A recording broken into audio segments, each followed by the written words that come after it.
Welcome to Gungho Fitness. What I'm going to show you today is a complex involving a squat with a cable row, a woodchop from the lower cable, and then also a split squat with an overhead press or a shoulder press.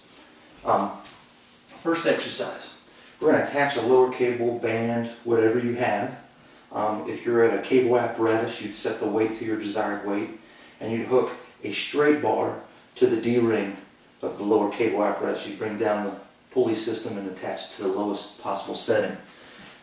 You're going to back up and hold tension and get the cable so it's taut. The weight would be elevated at this point.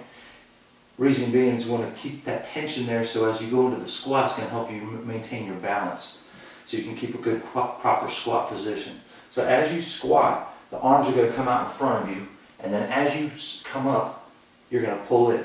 So I lost some tautness you saw on the band there, so I'm going to back up and get a little bit more tension. And as I squat, the arms come out in front, and as I stand up and finish the squat, I pull in right into the navel and get that contraction of the row.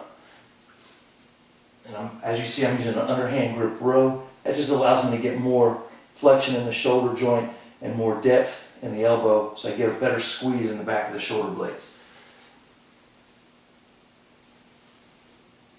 That's your squat and row. As soon as you're done that, you're going to keep the cable apparatus exactly where it is, and then you're going to go into what we call lower cable chop. You'll hook a D ring at this point, which is a handled ring, to the or a D handle to the apparatus. You could also have, if you're in a chamber or have a double pulley system, you could set the other side up with the D ring so you can just make that transition a lot quicker. You'll go right into this position here. You're going to face perpendicular to the cable. Again, bring it and get it taut. The weight would actually be elevated at this point. You're going to do a slight bend in the knee, bend at the hip, and then as you rotate, you're bringing it across your body, straight arm, and turn it, just like so. Now also, one thing you want to keep in mind, as you make the rotation, you want to pivot on the inside foot. Okay, so as you bring your hip around, you're going to bring your hip around, keep the H, make that triangle very similar to golf.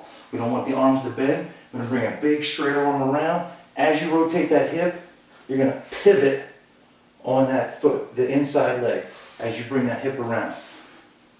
Come around again and pivot. And pivot. You do your desired repetitions on that side. You switch grips, you turn around the other direction, and do your desired repetitions there. Now we're going to go into the split squat with an overhead press. You want to get into the rack position with your dumbbell. A split squat is another name for a lunge. You can get in this position here.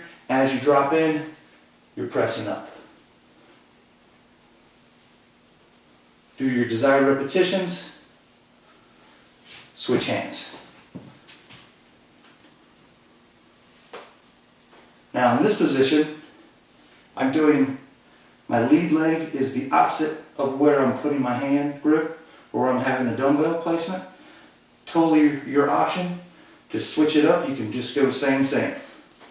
Same leg, same arm. Really doesn't matter. What I'd recommend is just switch it up every time you do it just to keep the variety.